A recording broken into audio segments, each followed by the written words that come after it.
So knowing when not to take trades is just as important as knowing when to take trades, right?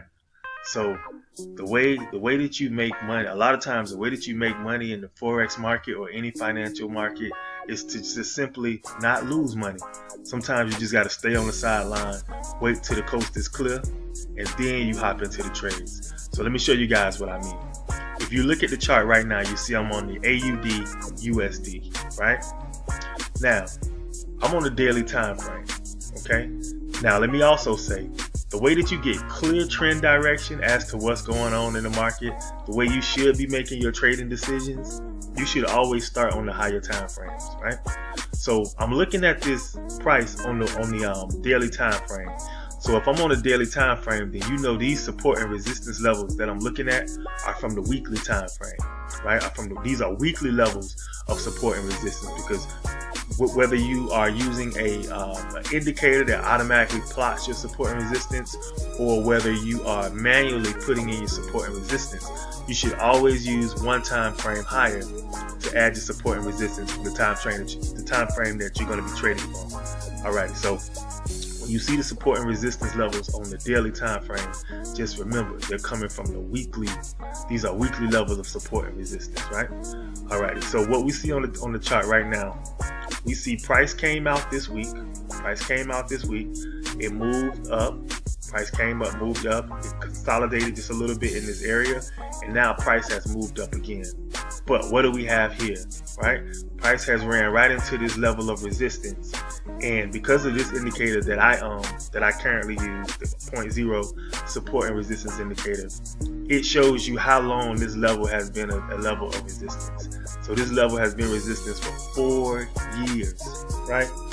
Which means if I was currently in a trade, if I was currently in a buy position right here, then I would close my positions right now. I would go ahead and get out of my trades. I would at least take some of the profit off. I would take probably 50 to 75% of the profit off, because this level right here has a good chance of price reversing.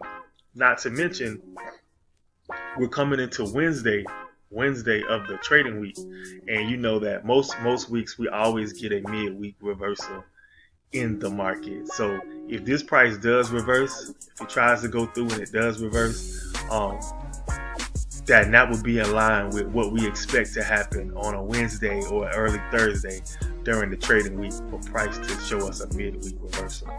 But back to the video, back to the title of the video. Sometimes you got to know when to not take trades, or even when to come out of your trades. Right now, the point I want to make is, if you go down to here's why you have to always look at the higher time frames. Because let's say if I'm just trading on the 15-minute chart, right?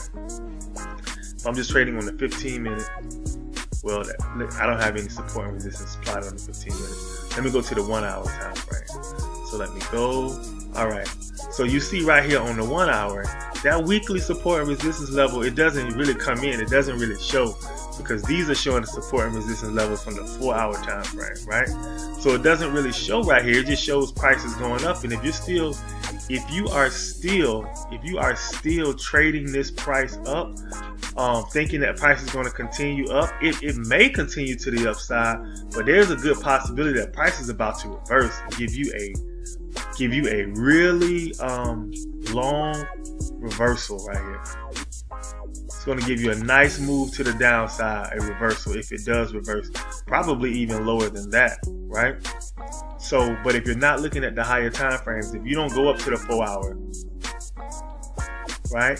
If you don't go up to the daily time frame, then the odds of you seeing these major support and resistance levels, you're probably not going to see them. So you're probably going to not know what's going on, and you're probably going to not know, that that's a level coming up. Maybe I should close my positions, right? But here's how we can trade this. Now, if you're into taking counter trend trades and you get evidence right here, so you get price action right in this area right here. right here that price wants to fall, wants to start to go down, then you could take a counter trend trade. Me, I'm not a counter trend trader. I have lost enough money trading Forex to know that I don't want to be a counter trend trader. Or you could just be patient. You can wait till price breaks above this level. Price breaks above this level. You want price to come back and retest the level, right? Why do you want price to come back and retest the level, then start to make its way up? Why is that? Because you want to make sure that this break of this level is not a fake out. It's not a fake break of the level, and then price just comes back. Price breaks the level, and price then just comes back and just trades to the downside. So if price breaks this level, comes back and retests the level, and then your momentum is showing that price wants to go to the upside, you stand more of a chance of having a successful trade, a breakout trade, instead of you getting in a fake out trade, right? Because those happen a lot in the market, right? So just be patient. When you see trades like this, or when you see price getting to levels like this, again, just be patient. And sometimes the best trades are no trades at all. Just wait and see what happens. You know what you're looking for in the market, so just wait and see what happens. And just, by the way, when you're looking for these breakouts or these levels, so what I would do, I would go in and mark this level out with a red line, right? Then I would go to the 1 hour time frame. So I got my level in. My level is there.